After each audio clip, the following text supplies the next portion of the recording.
Olá, tudo bem? Eu quero dividir mais uma porção da palavra de Deus e eu quero dar continuidade sobre 10 salmos que nós precisamos conhecer. Nós já falamos do Salmo 1, do 15, do 23 e hoje nós vamos falar sobre o Salmo 40, que aborda aos nossos corações a necessidade de aprendermos a esperar em Deus e frutificar para o reino dele. E duas coisas me chamaram muita atenção no Salmo 40. Primeira coisa, o sentimento da esperança, aprender a esperar, e a gratidão, ou seja, ter um coração grato diante de Deus. Mas o que o Salmo 40 irá nos ensinar? Eu vou fazer leitura dos 3 primeiros versículos que nos dizem assim: esperei com paciência pelo Senhor, e Ele se inclinou para mim e ouviu o meu clamor. Tirou-me de um lago horrível, de um charco de lodo, pôs os meus pés sobre uma rocha, firmou os meus passos, pôs um novo cântico na minha boca, um hino de louvor a Deus. Muitos o verão e temerão e confiarão no Senhor. Esse salmo vem abordar aos nossos corações a importância de sabermos esperar, aguardarmos, termos uma santa convicção em Deus e na sua provisão. E esperar nada mais é do que confiar.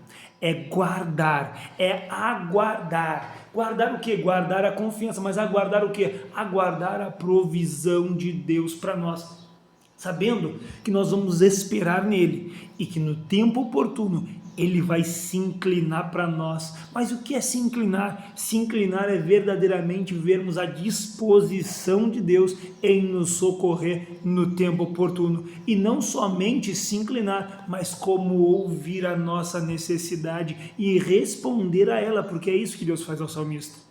Deus se inclina, Deus ouve e Deus responde. E com o que ele responde esse clamor? Ele responde com uma grande ação. Diz o salmista que ele foi tirado de um lago horrível, de um charco de lodo, e foi posto sobre uma rocha firme. Então nos mostra que ele estava num lugar sem firmeza, no lugar onde ele estava preso, onde ele não conseguia viver uma vida livre, mas Deus o tirou desse lugar e firmou os pés dele sobre a rocha.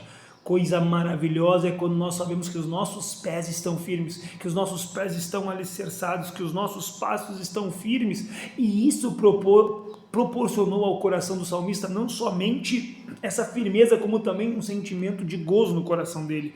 E diz a Bíblia Sagrada que Deus colocou nos lábios dele um novo cântico, e pôs um novo cântico na minha boca. Ou seja, até então ele viveu uma vida triste, atribulada, angustiada, mas quando ele clama, Deus o liberta. Ele agora tem um novo louvor para cantar, e esse louvor e essa canção exalta ao Deus dos céus. Esse é o passo para a gratidão, ou seja, nós esperamos em Deus, erguemos o nosso clamor, Deus se inclina, ouve o nosso clamor, nos socorre, e agora nós somos envoltos pela gratidão. E isso vai se revelar ao longo dos demais versículos, quando o próprio salmista vai escrever: bem-aventurado o homem que põe no Senhor a sua confiança. Ou seja, muito mais do que feliz é aquele que tem a sua confiança colocada em Deus, porque ele sabe que Deus é fiel para cumprir tudo que ele promete, que Deus é poderoso para livrar, que não há impossível para Deus. Mas o salmista ele não para por aí. Ele também vai dizer no versículo 5 que muitas são as maravilhas de Deus, muito mais até do que ele pode contar. Então, quando ele é retirado do charco de lodo, não somente os seus passos são firmes, não somente vem um louvor para a boca dele, como também surge no coração dele um abrir dos olhos espirituais, e ele agora pode ver o quanto Deus tem feito. Quantas pessoas vivem no charco do lodo da ingratidão e não conseguem ver os benefícios de Deus, mas quando esse homem é resgatado de onde ele estava, ele começa a enxergar o quanto Deus fez, e o quanto Deus está fazendo, e o quanto ainda Deus irá fazer em favor dele e de todos aqueles que estão ao redor. Ele começa a ter uma visão espiritual mais ampla, porque ele foi retirado daquele lugar de perdição. E uma coisa que me chama a atenção, que é o contexto histórico que o salmista está vivendo. Ele fala que Deus furou as orelhas dele.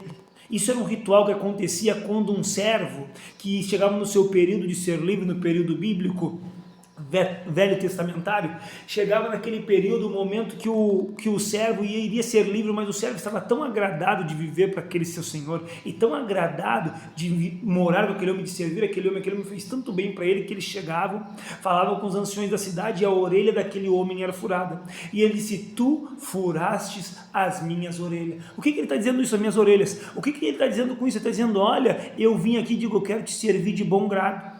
E assim, mas as minhas orelhas furaste, ou seja, eu com o coração voluntário estou entregando a minha vida para ti, porque o que tu fez por mim, ninguém pode fazer. Eu quero dizer para ti que o que Deus quer fazer pela tua vida, ninguém pode fazer, somente Ele. Quanto maior a nossa rendição, maior será a nossa remissão. Para que nós possamos viver a remissão que Deus tem escolhido para as nossas vidas, nós precisamos nos render a Deus. Então se renda a Deus, viva o perdão de Deus, viva a remissão que Ele tem reservado para ti. E o salmista não para por aí, ele prossegue, ele vai dizer que o prazer dele está na vontade de Deus. Ele diz: deleito-me em fazer a tua vontade, ou seja, ele opta que Deus fure a orelha dele e diz: eu quero te servir com um coração sincero.